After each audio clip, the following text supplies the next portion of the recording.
Listen up. There's no more excuses. We're empowering those who want the hustle by exposing the status quo.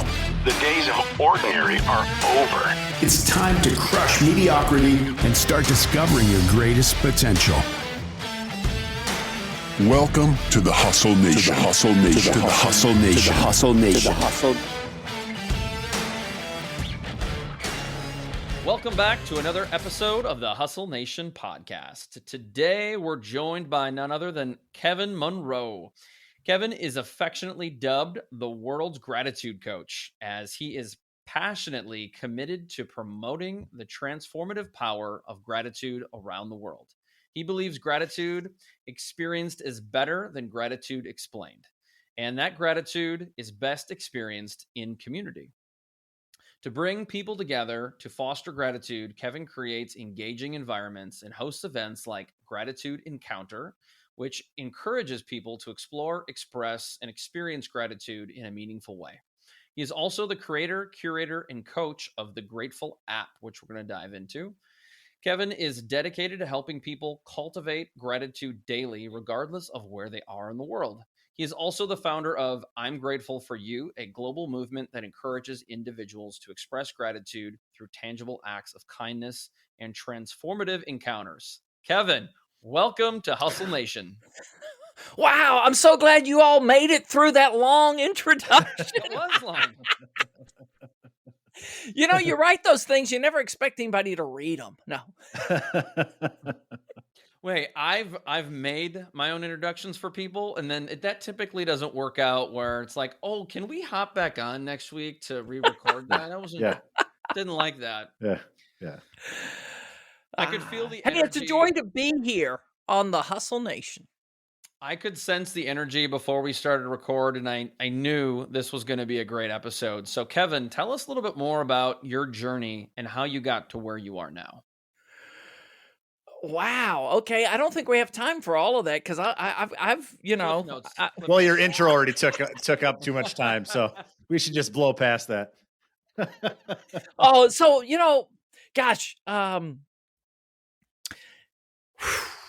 am going on. Let's see, 18 years of business. 18 years of entrepreneurial business here. And man, it's been a ride. And if I were to look at my company now, I think we're probably on version 7.0 or 7.1 of the company, right? And who didn't get a reboot through the pandemic, right? I mean, I think I had 2 reboots of business during the pandemic. But the one thing that I can say is constant when I look back from the time I was a teenager, right? And yes, you can say that was a long time ago. It really was now. It's kind of like, wow. But one constant that has been in my life is I've always, from the time I was 13, 14 years old, I wanted to make the world a better place. I wanted it to matter that I lived. And so that's had many iterations through my work and through the businesses that I've led. But, most people get real curious about this gratitude work. And I will tell you, I landed on gratitude out of a really dark time in life, at a dark space in life. And I was on the verge of despair and probably another bout of depression a little over 5 years ago. I remember the date, April 17th, 2018. And I tell people, I don't know, maybe it had something to do with being 2 days after tax day. I don't know. Maybe it was totally disconnected from that. But I mean, I was at the point of despair. And I cried out, actually in prayer for help. And then there was this idea. And the idea led me to launch a 90-day journey and invite a bunch of people to join. And right in the middle of that, we did a week on gratitude. And that week on gratitude is what really caught my attention, ended up changing my life. Can you tell us a little bit more about what happened? When? Where you fell into that dark place. Oh, wow. Yeah. So It's funny because when I joined this, let's be honest. I mean, no, let's be dishonest. No, I've never met Dustin or Chris before today. So No. this is No, our never. first interaction. We're not longtime friends. We will be friends. We're fast Feels like it, friends, though. like these guys. But I don't have any history with you guys. But I joined the call, and Dustin said something about the energy. You talked about the energy a moment Yeah. ago, and yeah, I don't necessarily think of that, but I do. But that morning, April 17th, I couldn't drag my fanny out of bed. And I'm usually up between 4:30 and 5 without an alarm clock, right? Just up and ready to go. That morning, 7:30, 7:45, I'm just rolling over. Really? Is it time to get up? No energy, totally lackluster, just seriously at the point of despair. Yeah. Dustin, I think I see some nods that tell me you recognize that. Some of you listening, you know what that's like, right? Absolutely. Yeah. I mean, as you talk about it, it's one of these things we've talked about it a number of times. Even the most successful people, they might be really disciplined in their behavior and the steps that they're taking, but everybody has ups and downs, right? I mean, you said it before we went on, everyone has a down day. Yeah. And so I was really in the pit of despair. And so the other thing that I would say, I said earlier, I've always wanted to make a difference. And when I look in the mirror, I always see a guy that's just an ordinary guy, right? I mean, I was always like the last pick for sports teams when we were playing anything. I was the last picked. I wasn't that academically smart. Years ago, I had a business partner that she asked me one day. She said, "Do you know about Mensa?" And I'm like, "What's Mensa?" She goes, "I didn't think you knew," right? And Mensa is the Smart People Society. Yeah. So I wasn't smart enough to know about the Smart People Society. I wasn't academically or athletically gifted, but I always wanted to make the world a better place. And so the idea so that morning, to be quite honest, I'm a person of faith that morning. And I have these morning rhythms and routines. I don't think of them as rituals, but that morning I opened my prayer journal that a mentor had asked me a few years before. I remember when Doug asked me, he said, "Kevin, would you join me in praying 15 minutes a day?" And I looked at him like, "Doug, I haven't prayed 15 minutes in the last 2 years. 15 minutes a day?" Right? I mean, it's like, Yeah. are you Yeah. kidding? What does that even look like? And I said, "Okay, Yeah. I'll give it a try." Well, I started keeping a journal, and it was just, open the journal, ask God to speak, or just be open. And that morning, I mean, I can show you right here in the journal because I ended up keeping it on my desk, April 17th. And I just prayed, "Holy Spirit, you're the creative spark of the universe. Spark creativity in me." And I'm laying on the floor in and out of sleep even. 45 minutes later, I just sat up erect. There was an idea that was 85, 90% fully formed. Launch this thing, call it the extraordinary experiment. Hey, if you're people like me and you feel ordinary, but you want to live an extraordinary life and make an extraordinary difference, join us on this journey. And what if we just and we took a stair step approach, 13 weeks, a challenge each week.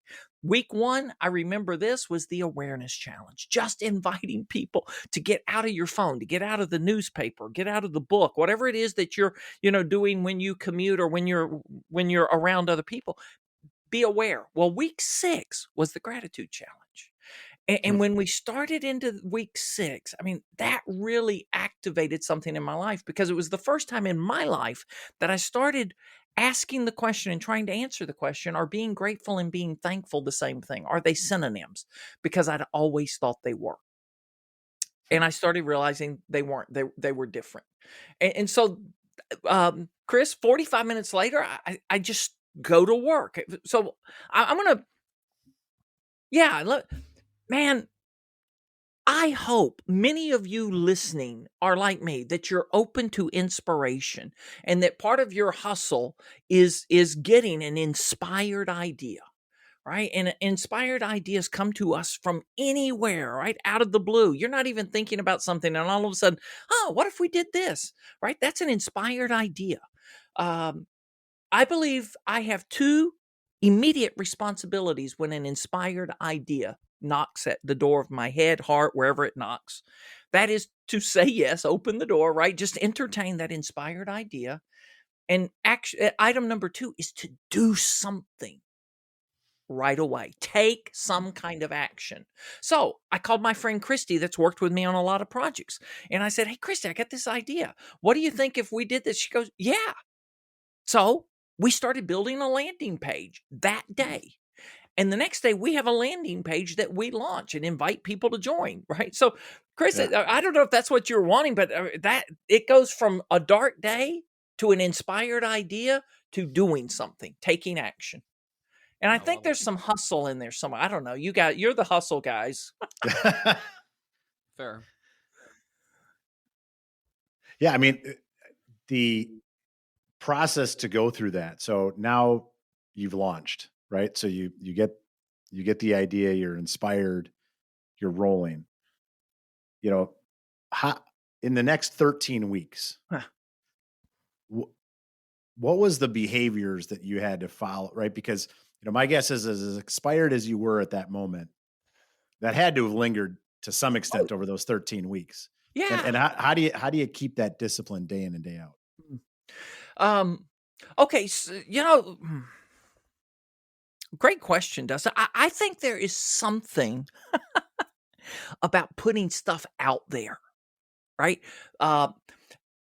Starting something, inviting other people in, committing to a course of action. And in my case, a lot of that is often public action, right? Hey, let's do something. And so we started this and we recruited for 2, maybe 3 weeks. I'd have to go back and look, but we recruited 274 people from 28 countries to join us on this 13-week journey. And we just called it the Extraordinary Experiment. And the journey was, hey, we had these 13 weeks of stair steps. And on Monday of each week, we'd drop a video. On Wednesday, we'd come back with and that introduced the topic for the week. And each week was called some kind of challenge. Like I said, it went from the awareness challenge, the connection challenge. I remember that one. Funny stories about that one, but just engage with people, right? But all of these invited people to take some kind of action, do something. And then on Friday, we drop an email that asked people to reflect on the week and what worked. What did you learn? What did you discover? And all of this was just 13 things that if you did these, you might just tap into the extraordinary. Now, I have a belief. I have a belief that most of life is ordinary, but when we do ordinary things with extra focus, fervor, and flair, we tap into the extraordinary, right? Because I think there's some of people that may be like me, how I used to think. Oh, they're those extremely uniquely gifted, talented people, and I'm not one of them. Right. So good luck with that. No, I think all of us, we can do these simple things, but we can do them with so much energy, with passion, right? That all of a sudden we tap into something that's extraordinary. So that's what this journey was about. And so when we got people involved, and that meant every week for 13, we found the rhythm, right? This 3 touches a week. So that meant we had to create content 13 weeks in a row, right? And people are counting on us to show up.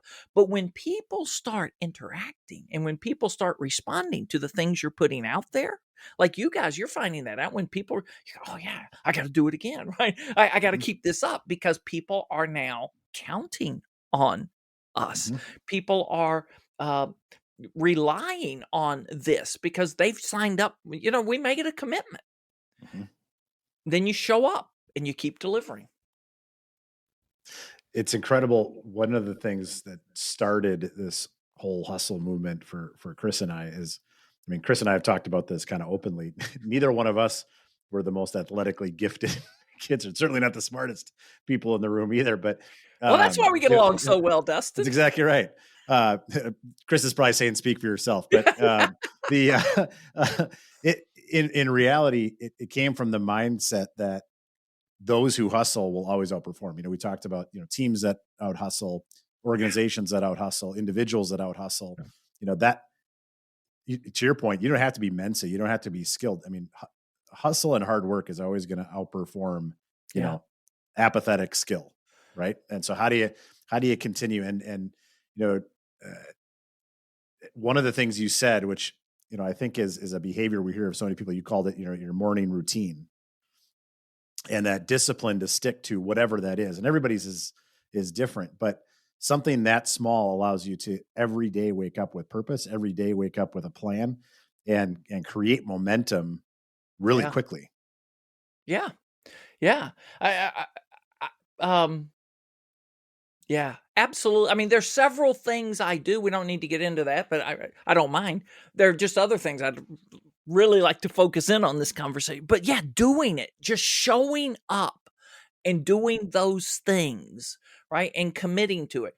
And then, like I say, when we involve other people, and now there's a commitment that, hey, we've got to deliver something for somebody else, because now people are counting on us to deliver. And you deliver.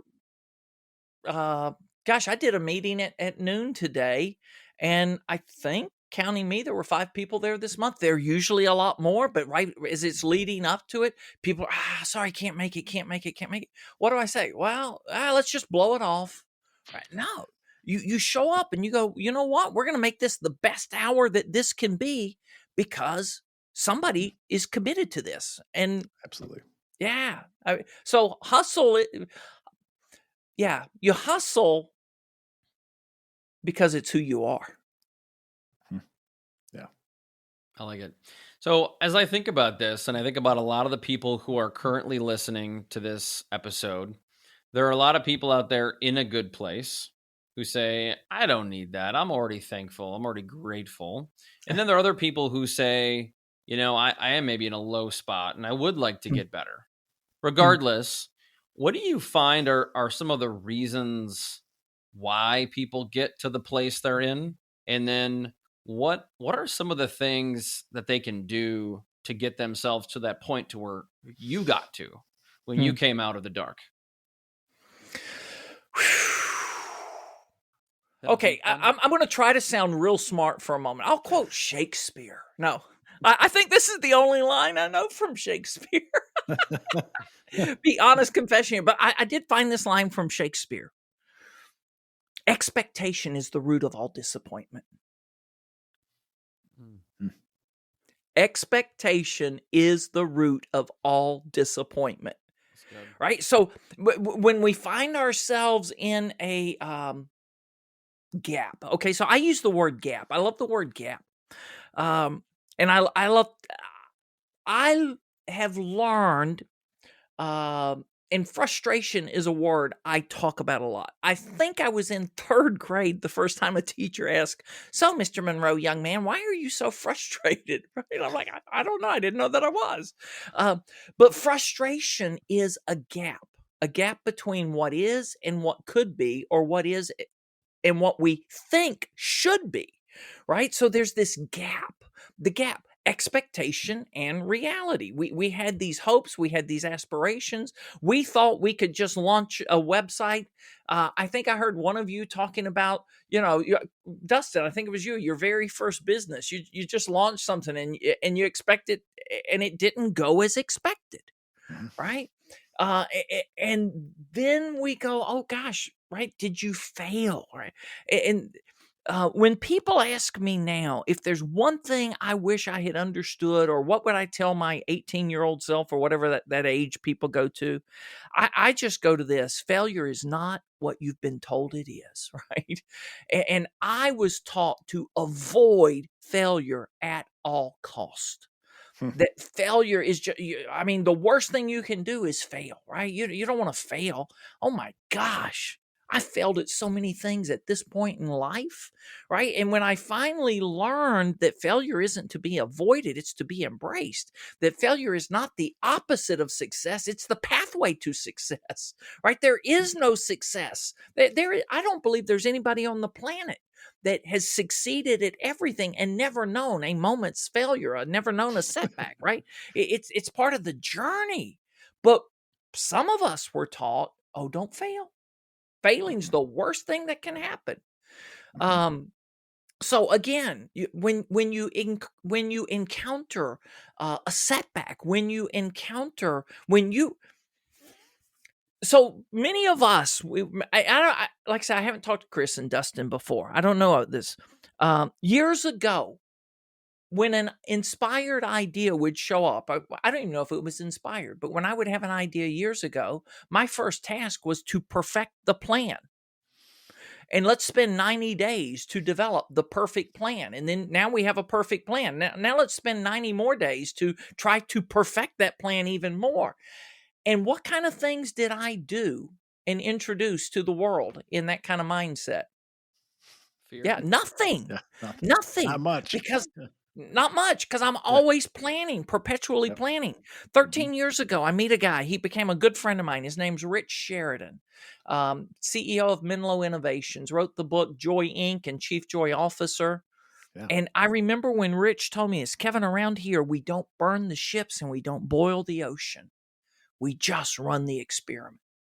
And that liberated me as a guy that was a perfectionist. And now I'll say I'm a recovering perfectionist. And I've gotten a 1-day chip, right? I can go a day without relapsing into perfectionism. I mean, perfectionism is this thing that it's nasty.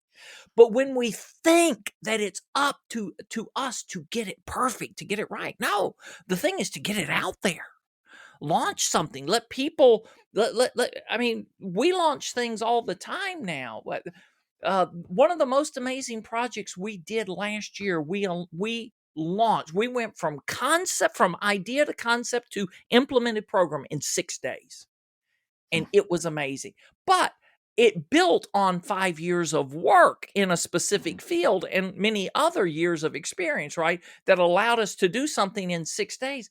But if you'd asked me 15 years ago to launch a program in 6 days, you can't launch a program in 6 days. You need 6 months or what? It's just 6 weeks. Crazy kind of stuff.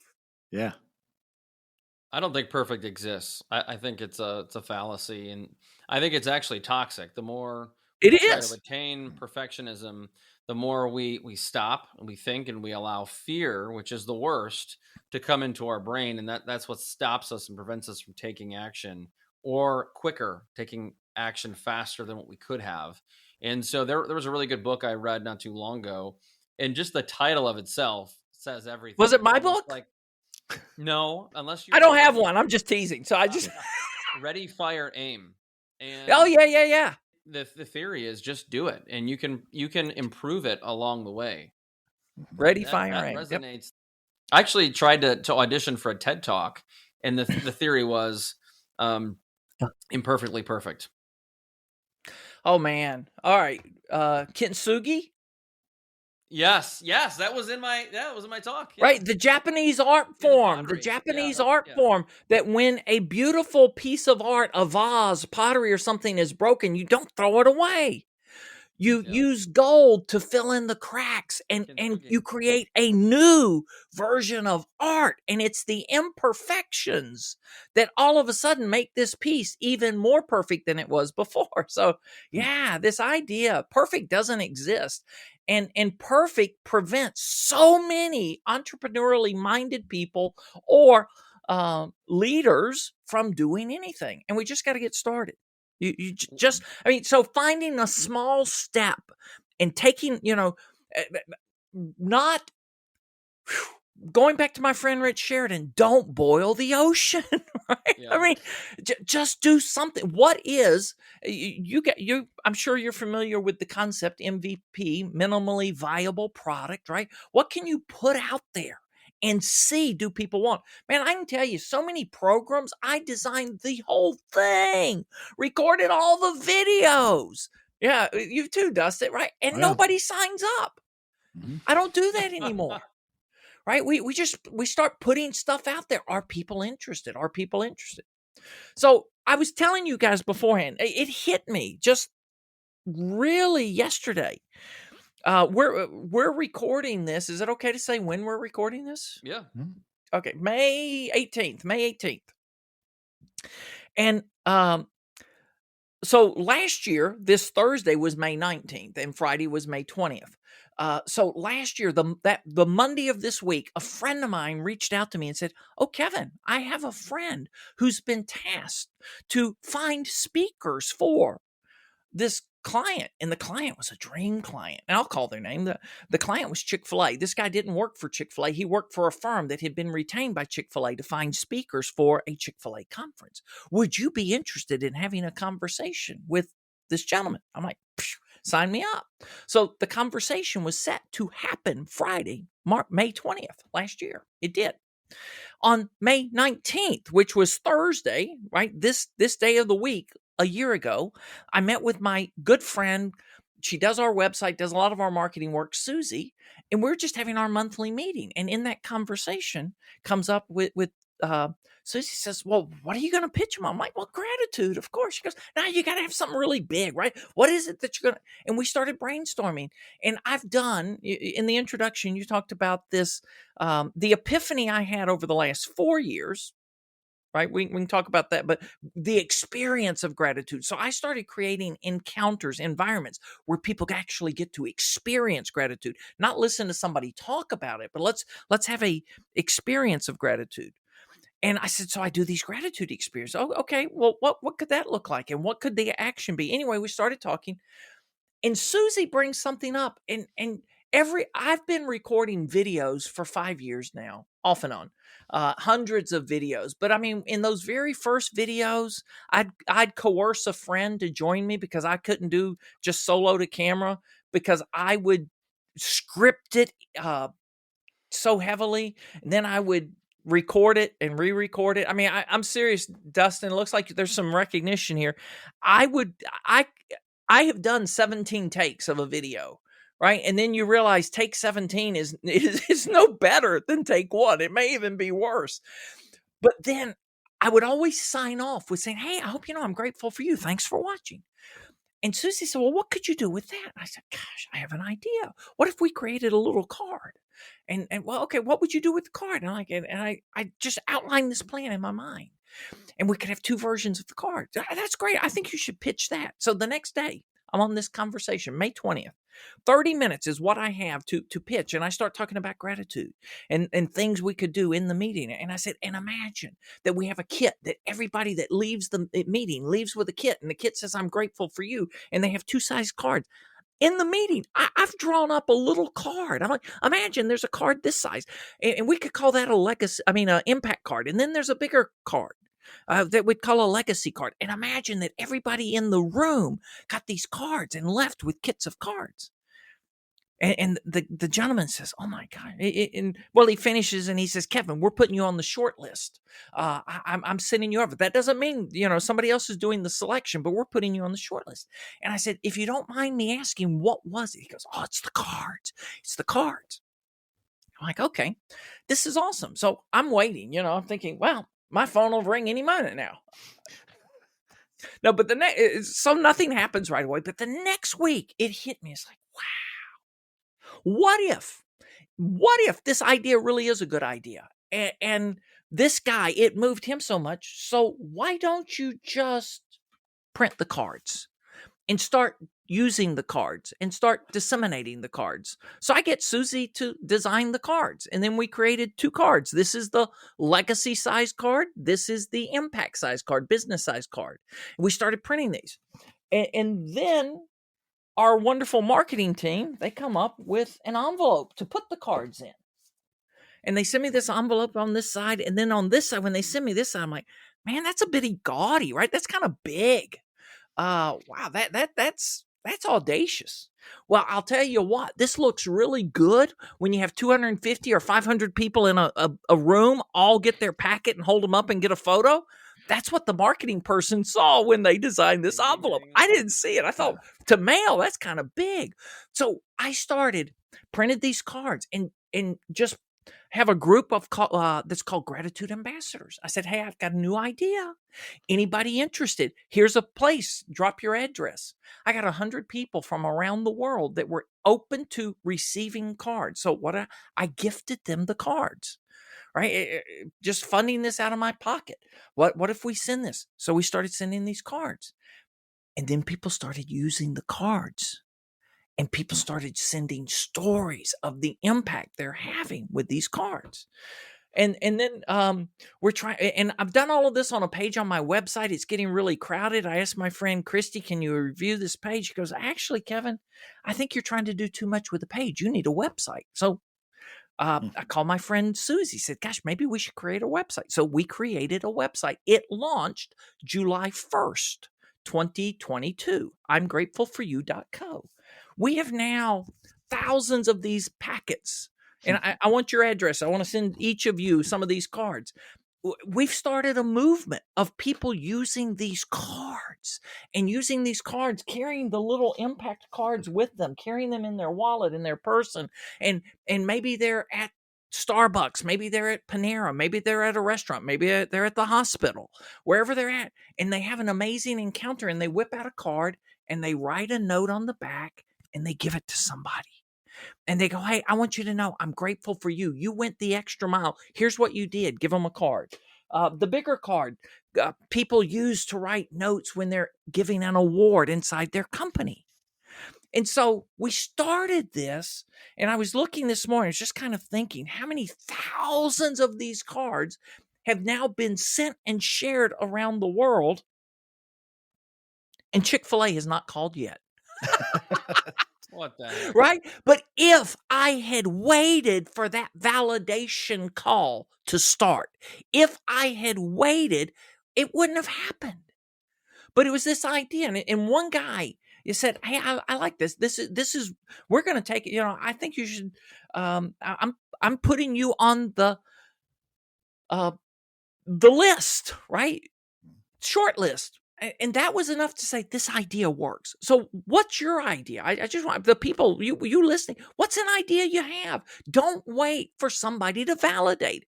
What's the smallest thing you can do? So I printed, I think 1,000, 1,500 of these cards and 500 of the bigger cards and just started giving them out. I've now reprinted these 15, 20 times, order thousands every time. We've had companies, a small company, Oracle Europe, were the first to co-brand the cards and use in a conference a year ago. I had a global pharmaceutical company, can't call their name, but we did a conference with them in March and gave everybody in the company kits of the cards to share, to build and grow gratitude. It's like, wow, right? This is amazing. But it was an idea. But had I not taken action on the idea, it would still be an idea. Kevin, what's interesting is that most people would take that experience and they might have a salty feeling against Chick-fil-A. Like, oh, you know what? Those guys, they don't, I can't believe them. I'm not going there anymore. But you actually took that and you found opportunity and gratitude in the situation. And you used it to create something even bigger, even more powerful. Yeah, and you know what? I still think Chick-fil-A will come around one day, and I'll send them this episode. Because of this episode, it's going to happen. But yeah, right. So life doesn't unfold the way we think it is. I mean, I was so excited that day when the guy told me I'm on the short list. I'm serious. I'm thinking, next week they're going to call. The week after they're going to call. Next year. But yeah, we can either, fester disappointment, because disappointments happen. And I heard it said years ago, not an original statement, but things like this in life, they can make us bitter or they can make us better. Right? Gratitude is what allows something like this to become better for us.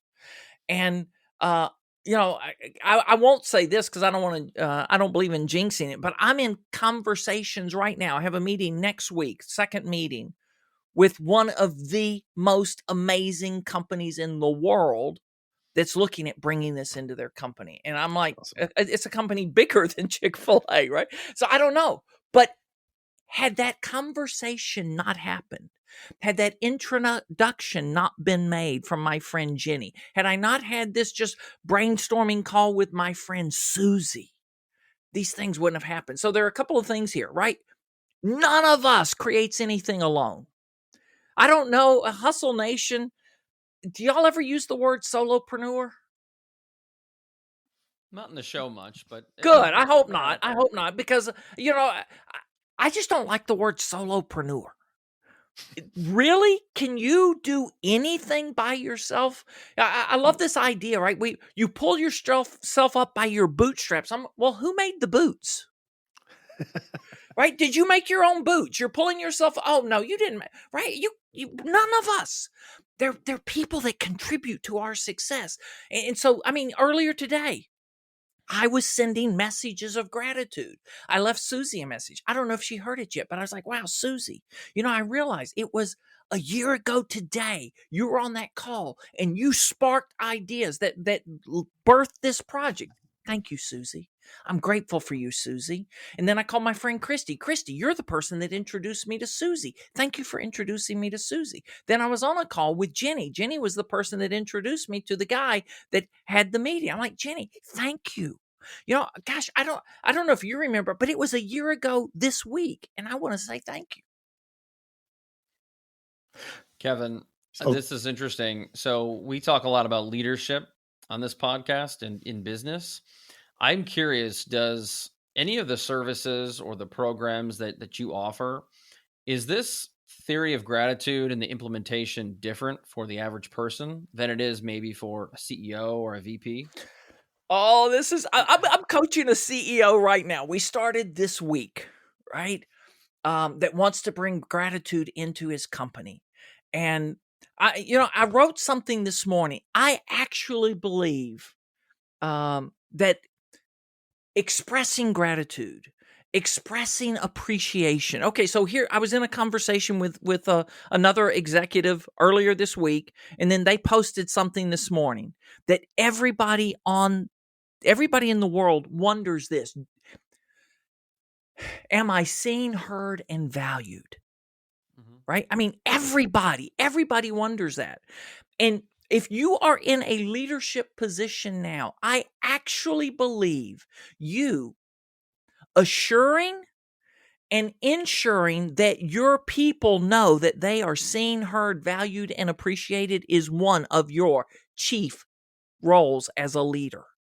Because when people don't, when people wonder, am I seen, heard, valued, or appreciated, and they don't get that, what do? They start looking. I think that is what was really behind the Great Resignation, right? People did not feel appreciated.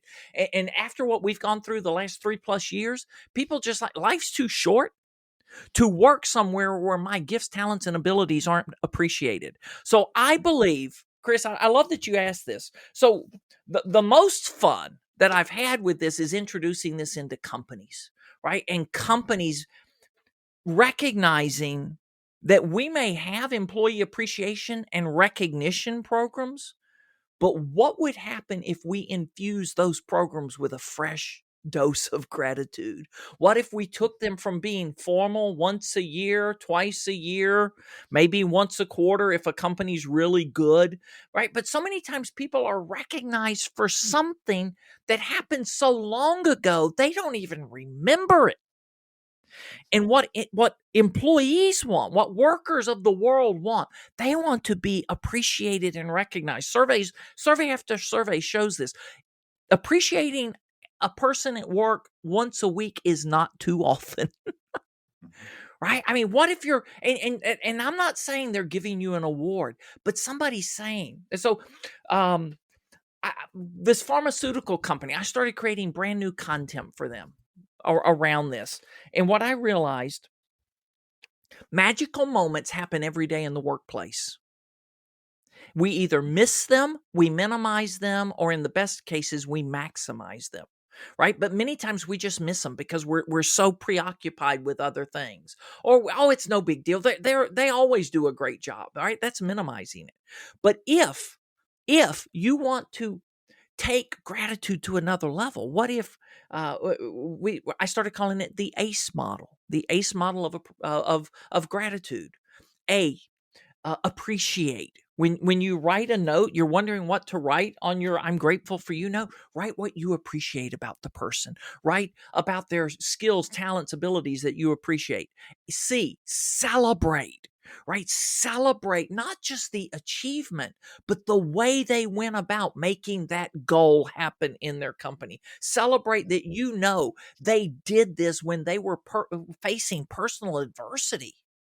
And then E, elevate. What value do you want to elevate them, exemplifying of your company values? So what if you started using gratitude in an ACE method, right? How do I appreciate, celebrate, and elevate the people on my team? If you're a leader and you want to do something that communicates to your people that I see you, I value you, I appreciate you, start expressing gratitude and telling them what you appreciate, how you want to celebrate them, and what we want to elevate.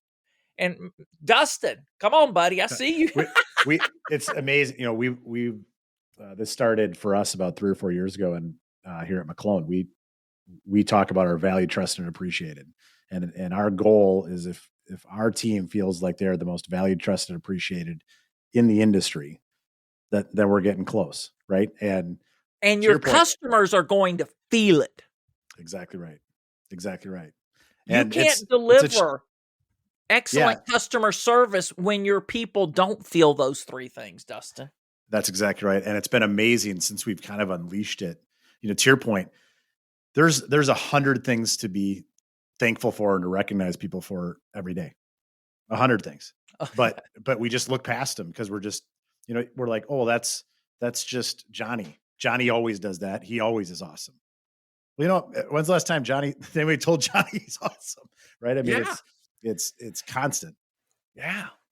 So that's what I want to see gratitude do in the workplace, Chris and Dustin. I want to see people come alive. I want to see people go home at the end of a workday feeling seen, heard, valued, appreciated, trusted, respected, feeling that their contributions mattered, that they made a difference. Then when they go home, guess what?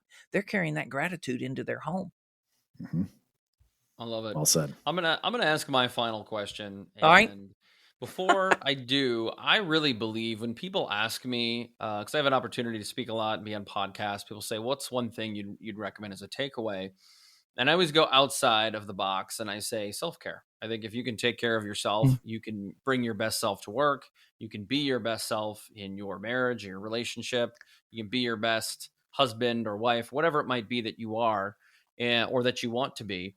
And on your website, you explicitly call out well-being and how gratitude fills your cup. I'd love for you to talk more about that because I think whether you're into the fitness side of self-care or you're just into maybe the mental health side of it to be your best self. Can you connect the 2 dots for me? Yeah. Is that deep? Is that too deep for you? No. I'm pausing to think, how do I really want to answer that question now? Thinking of a conversation I had with a friend, Steve, years ago, and his epiphany of gratitude came when he said, when I realized everything in my life is a gift. Being grateful is the only appropriate response. Right? When I realized everything in my life is a gift. When we pause, okay, when people ask me, what does it take to grow gratitude? How can I become more grateful? I give a simple 3-part answer. And I was answering this a long time this way before I created this. But pause, notice, express. If you want to be more grateful, it starts with the pause. Pause. When you pause, what do? Then you notice what are the good things in life. And then you express gratitude for some of those things.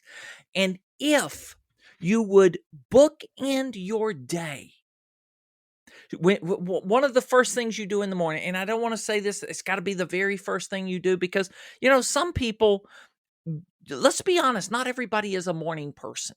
Some people, it takes them a while to wake up. So after you get going, right, you don't feel guilt if you can't just jump out of bed and do this. But if you think, what's one thing I'm grateful for today? And if you let that be fresh gratitude, okay, what do I mean by that? I had a pretty weak, anemic gratitude practice for years. Years ago, I had a mentor that said, before your feet hit the floor, getting out of the bed, think of 3 things you're thankful for. Well, I had my 3 things, and I could do that in about 3 seconds. Oh, I'm grateful for my wife, my kids, my home. my wife, my kids, my job, and then if at that time somebody said, well, gosh, Kevin, could you be a little more specific? I would go, okay, Gwen, Josh, Lindsay, and my job ad. Right. But what's when we stop and we look back to your comment, Dusty, there are probably 100 things. If we stop and we go, in this moment, in the last hour of this day, what's the amazing thing that's happened? And Chris, I'm going to go one other place. I want to answer this question this way. What if we adopt this or apply this definition of gratitude? It comes from my friend Patty Blackstaff. Gratitude is appreciation for all that I have, all that I am, and thankfulness for my ability to show love and kindness to others. Okay, for the first way too many years of my life, 50 plus something years, I thought of gratitude as only thankful for stuff, right? That first definition. I'm grateful for stuff, the blessings. Well, what if we also we say, what is it about me that I'm grateful for? What about my gifts, talents, my abilities? What about my unique personality that some people might call annoying? What is something about that I want to appreciate, celebrate, elevate today? And then what about the people that enrich my life? And what if I start taking every day? What if every day I'm taking a moment to have a moment of gratitude, and I'm either being grateful for something in my life, something about me, or a person? And if we do that, we are, my friend Jenny, she calls it a reservoir, right? We are filling our gratitude reservoir. If we're building a reservoir of gratitude, and it's not just a cup, we got a whole reservoir, right? I mean, and that reservoir fills our cup because we're receiving gratitude, we're giving gratitude, and the real goal, we're living in gratitude. Gratitude's not just something we do to check a box. It's a way of being, a way of living for us. And I invite you people of Hustle Nation, be grateful. Be grateful in this moment. When this podcast ends, just pause and ask, what is one thing I can be grateful for now? Who is one person that has enriched my life today, this week? And I want to stop and send them a text and tell them, I'm grateful for you. Thank you for fill in the blank. Do that. It'll change your day. It'll change your life. Kevin, we talk so much about sales, marketing, leadership, entrepreneurship. This is the first conversation we've focused really on a subject that I think everybody in the world can appreciate, can utilize, and can use to get better. So thank you for that. That was phenomenal. Thank you for the invitation and opportunity. And thank you for listening. You that listen, thanks for listening. Hey, it's an opportunity to get a free lesson, and I think you just have to choose to see the opportunity, just like you can choose gratitude, right? So we got to put a bow on this, but we're going to have you back because I think we can dive deeper down this conversation, and there's so much more to unpack. So many great stories here. But take a minute and tell our listeners where they can find you, some of the cool stuff you have going on, and maybe where to find some of those gratitude cards. Okay. Okay, I'm going to give you 3 places. Grateful.app. Grateful.app. Gosh, we didn't even talk about the Grateful app. That's okay. We launched an app 90 days ago called the Grateful app. And if you go to grateful.app, you can download the app for free. I'm grateful for you.co is where you can get the I'm Grateful for You cards. And then if you want to reach out to me, I'm on LinkedIn. That's how we met, Kevin Monroe. And you can call me, text me, +1 404 713 0713. Yes, that is my personal cell number. If you want to talk, if you want to reach out, use the number. That's the second time we've had someone drop their cell phone in the show. I think that's incredible. I love it. I'm glad somebody else does it. Yeah, your phone's going to be blowing up. It's going to be blowing up. I can't wait. That's okay. Kevin, thank you for the opportunity to join the show. We're going to have to extend this so we can talk about the Grateful app. For all of our listeners out there, thank you for tuning in. We appreciate you joining us once again. And for all of you subscribers, downloaders, social media fans, we appreciate you too. Thanks for tuning in. We'll see you next time. Peace. Thank you for being part of the Hustle Nation. If you're serious about raising the bar in your personal and professional life and willing to go all in on your success, head over to hustleleaders.com. Here you can get access to our Hustle Productivity ebook, attend our Hustle Masterclass, or challenge yourself to the 30-day Hustle Challenge. Pairing these tools and training with the Hustle Nation podcast will help you advance to a whole new level. Until next time, stay hungry and inspire those around you to hustle.